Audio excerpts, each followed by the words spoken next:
నమస్తే, నేను Keshav. Welcome to Suman TV. Janasena party Andhra Pradesh రాజకీయాల్లో మరింత దూకుడుగా వ్యవహరించడానికి అవకాశం ఏర్పడుతుందా? దానికి తగ్గట్టుగా మెంబర్షిప్ని, పార్టీ సభ్యత్వ నమోదును కూడా అంతే దూకుడుతో పరుగులెత్తిస్తుందా? 10 లక్షల మందిని నమోదు చేయాలి సభ్యులుగా అనే టార్గెట్ని చాలా సులువుగా రీచ్ అయ్యామని జనసేన నాయకులు ప్రకటించారు. మరోవైపు వారం రోజుల పాటు సభ్యత్వ నమోదు ప్రక్రియను కూడా పొడిగించాలని నిర్ణయించారు. దీనికి తోడు జనసేనాని పవన్ కళ్యాణ్ జనంలోకి రావడానికి ముహూర్తాన్ని కూడా ఖరారు చేసినట్టుగా తెలుస్తుంది. ఈ అంశంపైన విశ్లేషణ చూద్దాం. మనతో పాటు పొలిటికల్ అనలిస్ట్ చందు శ్రీనివాస్ గారు. చందు శ్రీనివాస్ గారు, నమస్కారం. నమస్కారం కేశవ్ గారు. జనసేన పార్టీ 10 లక్షలు అనేది ఒక పెద్ద టార్గెట్గా పెట్టుకుంది. 10 రోజులు మెంబర్షిప్ డ్రైవ్లో చాలా సులువుగా రీచ్ అయిపోయింది. దానికి సంబంధించి ఒక ప్రకటన కూడా ఇచ్చారు. వారం రోజులు పొడిగిద్దాం, ఎందుకంటే చాలా మంది అభ్యర్థించారు. తుఫాను, వర్షాలు వీటి ఎఫెక్ట్ ఉండడం వల్ల చాలా చోట్ల మెంబర్షిప్ డ్రైవ్ పూర్తి స్థాయిలో జరగలేదు అంటున్నారు. సో ఏంటి ఈ ప్రణాళిక? 10 లక్షల, అసలు ఎలక్షన్ అయిన 2 నెలల్లోనే మెంబర్షిప్ డ్రైవ్ మీద దృష్టి పెట్టడం ఏంటనేది ఆసక్తికరంగా ఉంది. అంటే పార్టీని, కేశవ్ గారు, పార్టీని ఎప్పుడైనా బతికించుకోవాలి, పునర్నిర్మాణం జరగాలి. 2014లో అనుభవం ఉండి అందరూ పోటీ చేద్దామని చెప్పి యువకులు ఆయన ఎమ్మటి వచ్చారు. అనేక మంది రిటైర్డ్ ఐఏఎస్లు అందరూ వచ్చారు. కానీ అనుభవం ఉన్న వ్యక్తి ఈ రాష్ట్రానికి కావాలని ఆ రోజు సపోర్ట్ చేశారు. చంద్రబాబు పోటీ చేయాల. వాళ్ళు 2019 దాకా ఆయనతోనే ఉన్నారు. కొన్ని స్థానాలు పోటీ చేశారు, విడిగా పోటీ చేశారు. చంద్రబాబు నాయుడు గారు, పవన్ కళ్యాణ్ గారు విడిగా. కానీ అవతల జగన్మోహన్ రెడ్డి గారికి బెనిఫిట్ అయింది. ఎక్కడ ఒక్కటి రాపాక, వరప్రసాద్, రాజోలు ఒకటి గెలిచారు. 2 చోట్ల పోటీ చేసిన పవన్ కళ్యాణ్ గారు గెలవల. కానీ దశాబ్దం పైనే మొండేవాడు అన్నట్టుగా పవన్ కళ్యాణ్ గారు రాజకీయాల్లో నేను ఏదైనా సాధించాలి అని పట్టుదలతో ఉన్నాడు. చూసారా, దాన్ని అప్రిషియేట్ చేయాలి మనం. దశాబ్దం పైన ఆ రోజున 2014లో ఆయన ఒక్కడే. ఈ రోజున 10 లక్షల మంది సభ్యత్వం, 6.5 లక్షల నుంచి 10 లక్షలకు ఎగబాకి క్రియాశీలకి చేరారంటే అది ఆ పార్టీని ప్రజలు కోరుకుంటున్నారు ఆంధ్రప్రదేశ్లో. ఏదో ఎప్పుడు కూడా ఆ రోజు 2014 అనుభవం వ్యక్తి చంద్రబాబు నాయుడు సీఎం చేయడానికి ఉపయోగపడ్డారు. 2019లో విడిగా పోటీ చేసి 2 చోట్ల ఓడిపోయారు. దశాబ్దం ఎక్కడ పోటీ చేయకుండా నిలబడ్డాడు. 2024లో ఈ రోజున చంద్రబాబు నాయుడు గారు ముఖ్యమంత్రి అవడానికి, అటు దేశంలో మోడీ గారు అవడానికి కూడా హ్యాట్రిక్ పీఎంగా తన వంతు కృషి చేశాడు ఈ కూటమి కట్టడంలో. అది అతిశయోక్తి కాదు.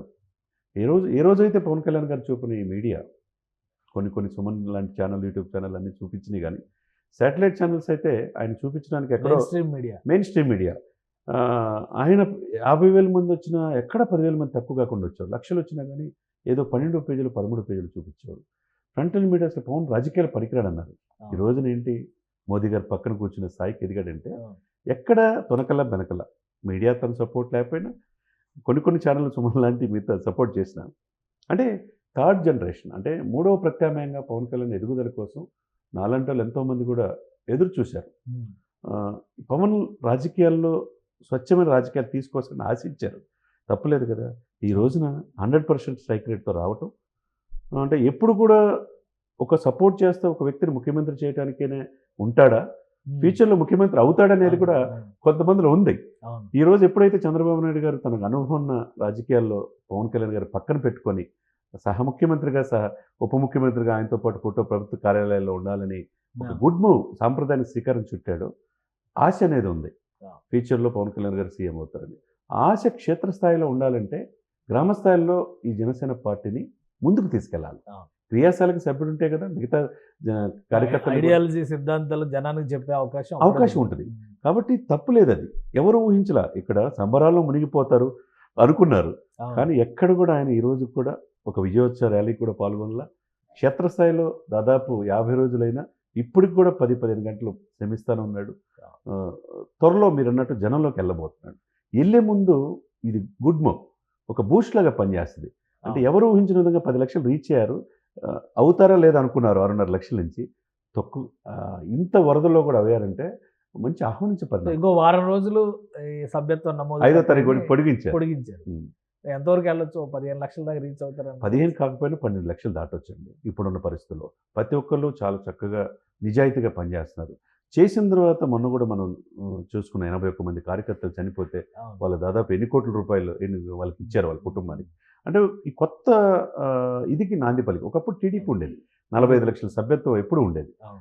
ఆ తర్వాత అంత స్థాయిలో ఈరోజు జనసేన ముందుకెళ్తాం అనేది కార్యకర్తలకి ఒక భరోసా. తన నాయకుడు ఎదుగుతున్న తీరుకి కూడా వాళ్ళు ఆనందంతో సభ్యత్వం వాళ్ళ ఫ్యామిలీని అందరూ దగ్గర తీసుకోగలుగుతారు. అవును. అది దాంతోపాటు నాడు ఆయన మీరన్నట్టు వాళ్ళ అన్నగారు నేను రాజకీయాల్లోకి ఉండలేనని చెప్పేసి వెళ్ళిపోయిన, అవును. ప్రజారాజ్యాన్ని కాంగ్రెస్లో కలిపిన, మొక్కువని ధైర్యంతో జనసేన అనేది ఒక చిన్న పార్టీ, ఒక మొక్కని ఆ రోజు నాటాడు.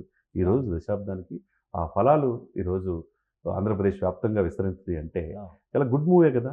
దీన్ని బట్టి ఒక వ్యక్తి ఎదుగుతున్న తీరుకి ఈరోజు పార్టీని క్రియాశీలకంగా 10 లక్షలు దాటించిన తీరుకి ఆయన మీద నమ్మకాన్ని ఎంత ప్రజలు, ఆంధ్రప్రదేశ్ ప్రజలు థర్డ్ ఆల్టర్నేట్గా ఆయన్ని చూస్తున్నారో, ఆయన్ని ముఖ్యమంత్రిగా చూడాలనే ఆశ ఎంత బలంగా ఉందో దీన్ని బట్టి ఈ సభ్యత్వాల ద్వారానే మనం చెప్పవచ్చు.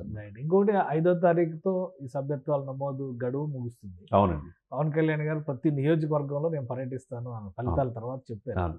ఆ యాత్రలో షెడ్యూల్ చేస్తున్నారు, మళ్ళీ ఆయన జనంలోకి వెళ్ళబోతున్నారు. సో ఏమన్నా క్లారిటీ ఉందా, ఎక్కడి నుంచి మొదలు పెడతారు? డెఫినెట్గా అండి. ఉత్తరాంధ్ర నుంచి ఆయన స్టార్ట్ చేయబోతున్నాడు. విశాఖపట్నమే ఆయన వేదిక. ఎక్కడైతే కోల్పోయాడో, ఎక్కడైతే గాజువాక ప్రజల కోసం పోరాడాడు అక్కడ గెలిపించలే, కానీ అక్కడే ఉన్నాడు. తర్వాత భీమవరంలో కూడా పోటీ చేద్దాం అనుకుంటే అనూహ్యంగా మార్పుతో తన వ్యూహం ప్రకారం పిఠాపురంలో ఈరోజు ఆదర్శవంతంగా తీర్చిదిద్దుతున్నాడు, తన ప్రణాళికలు తయారు చేస్తున్నాడు. ఇకపోతే ఏదైతే గాజువాక స్టీల్ సిటీ మనకు తెలుసు, తరతరాలుగా ఆ రోజు ఆంధ్ర యూనివర్సిటీలో వెంకయ్య నాయుడుతో సహా విశాఖ ఉక్కు ఆంధ్రుల హక్కు అని పోరాడి పదుల సంఖ్యలో చనిపోయారు. దాన్ని వదులుకోవడానికి సిద్ధంగా లేరు. మంత్రులు కావచ్చు, సెంట్రల్ మినిస్టర్స్ కావచ్చు, అందరూ కూడా విశాఖ స్టీల్ని ఇక్కడే ఉంచడానికి ప్రయత్నం చేస్తున్నారు. దాంట్లో ముఖ్యంగా పవన్ కళ్యాణ్ గారు చూపించిన చొరవ ఉత్తరాంధ్రలోనే ఆయన వెనకబడుతున్నాన్ని, ఉత్తరాంధ్రలో ఉద్దానాన్ని ప్రపంచానికి తెలియజేసింది ఆయనే, భవన కార్మికుల కోసం పోరాడింది ఆయనే, మత్స్యకారుల కోసం పోరాడింది ఆయనే. లండన్ నుంచి డాక్టర్లు కూడా రద్దు చేశారు, గవర్నమెంట్ డెసిషన్ చేశారు. లండన్ నుంచి డాక్టర్ సొంత డబ్బు ఖర్చు పెట్టి తీసుకొచ్చి ఈరోజు ఉద్దానం రీసెర్చ్ సెంటర్ పెట్టి మొన్న ముఖ్యమంత్రి గారు, మాజీ ముఖ్యమంత్రి గారు ఓపెన్ చేశారంటే, అంటే వేలాది మంది చనిపోతుంటే తరతరాల నుంచి ఆయా పార్టీని పాలిస్తున్న పాలకులు నిర్లక్ష్యంగా వివరించారు. ఫస్ట్ టైం ప్రపంచాన్ని తెలియజేసింది పవన్ కళ్యాణ్ గారే. కాబట్టి ఉత్తరాంధ్రలో ఆయనకు ఒక ఎమోషనల్ అటాచ్మెంట్ ఉంది. ఏదైతే గద్దర్ అయితే తెలంగాణ నుంచి వారాహి యాత్రలు ఉంటాయా? వారాహి యాత్ర ఉండొచ్చు. ఇప్పుడు గద్దర్ ఎట్లా మామూలు పర్యటన జరుగుతుందా? అంటే వారాహి అంటే అదొక అటెన్షన్ ఉంది కదా. అవునండి. అంటే ఇప్పుడు వారాహి ఆ టైం ఉండకపోవచ్చు, కానీ మామూలు పర్యటనలు జరుగుతాయి. ఎందుకంటే క్షేత్రస్థాయిలో మీరు గద్దర్ని ఎప్పుడు తెలంగాణ ఉద్యమాన్ని, నీళ్ళు నిధుల నియామకాలని, ఆ పోరాటాన్ని స్ఫూర్తిగా తీసుకోమని చెప్తాడు. ఆ స్ఫూర్తి తీసుకోబట్టి ఈరోజు అధికారంలో వచ్చింది. ఈరోజు వంగపండు సాహిత్యం ఉత్తరాంధ్రలో ఆయనకి ఇష్టం బాగా. ఆ విధంగా ఉత్తరాంధ్రలో శ్రీకాకుళం, విజయనగరం, విశాఖపట్నం ఎక్కువ వలసలు వెళ్తున్నాయి ఆ ప్రాంత సమస్యల కోసం. ఇకపోతే రిషికొండ టూరిజం శాఖ కూడా ఆయన కింద ఉంది. ఆ కొండని ఏం చేశారో మనకు తెలుసు. తర్వాత దాదాపు 25,000 కోట్ల రూపాయలు అక్కడ సర్క్యూట్ హౌస్, సిటీ కమిషనర్ ఆఫీస్తో సహా మొత్తం తనఖా పెట్టి ఉన్నాయి. మరి ఈ సమయంలో అందులో శాంతి అనే ఆమె ఈ మధ్య క్రియాశీలకంగా అశాంతికి గురి చేస్తున్న కొంతమంది వైసీపీ అప్పుడున్న నాయకులు, ప్రేమ సమాజం, దస్పల్ల ల్యాండ్స్, ఇవన్నీ కూడా ఏంటంటే ఉత్తరాంధ్ర పర్యటనలో ఇప్పుడు ఉన్న ఉప ముఖ్యమంత్రి గారు ఏం మాట్లాడబోతున్నాడు అనేది ఒక యాంగ్జైటీ ఉంటుంది. ఏదైనా విశాఖపట్నం ఆయన ఎంచుకోవటం, ఒక యాత్రకి శ్రీకారం చుట్టడం, ఒకవైపు పార్టీని సంస్థాగత నిర్మాణం చేయటం, దీన్ని స్ట్రక్చరల్గా వెళ్ళాలండి. నాయకుడు అనే వ్యక్తి ఏంటంటే ఒక వ్యక్తిని, ఒక పార్టీ తనతో నమ్మిన సిద్ధాంతాల కోసం గ్రాస్ రూట్ లెవెల్లో వెళితేనే ఆ పార్టీ బతుకుద్ది. దాన్ని మెంబర్షిప్ డ్రైవ్ అనేది ఒక అద్భుతమైన ప్రక్రియ. దీంతోపాటు పార్టీని గ్రామ స్థాయిలో సంఘటన చేసి సమర్థవంతమైన వ్యక్తిని, దశాబ్దం తన వెన్నంటే ఉన్న వ్యక్తుల్ని ఒక ప్రాధాన్యత ఇచ్చి అన్ని జిల్లాల్లో ఒక అధ్యక్షుల్ని వేసి ఈ పార్టీని ఎప్పటికప్పుడు ఒక సిద్ధాంతాలు తీసుకెళ్తే కనుక రాబోయే రోజుల్లో ఈ జనసేన పార్టీకి ఒక మంచి ఆదర్శవంతమైన పార్టీగా తీర్చిదిద్దటంలో ఎటువంటి అతిశక్తి లేదనమాట. థ్యాంక్ యూ శ్రీనివాస్ గారు. ఇది ఆంధ్రప్రదేశ్లో రాజకీయ వ్యూహం ఒకవైపు, అధికారాన్ని కొనసాగిస్తూ పాలన వ్యవహారాలు మరోవైపు, ఈ రెండింటిని బ్యాలెన్స్ చేస్తూ జనసేన అధినేత పవన్ కళ్యాణ్ మరోసారి జనక్షేత్రంలోకి వెళ్లేందుకు కావాల్సిన ప్రణాళికలు సిద్ధం చేసుకున్నారు. 10 లక్షలు దాటినటువంటి మెంబర్షిప్ డ్రైవ్ ఖచ్చితంగా 12 లక్షలు క్రాస్ చేసే అవకాశం ఉంది ఈ వారం రోజుల్లో అని చంద్ర శ్రీనివాస్ గారు చెప్తున్నారు. సో యాత్రలకు సంబంధించి షెడ్యూల్ అతి త్వరలోనే జనసేన పార్టీ ప్రకటించబోతుంది. ఇది జన సైనికులకి శుభవార్తగానే చూడాల్సి ఉంటుంది. ఇది స్పెషల్ డిస్కషన్. Keep watching.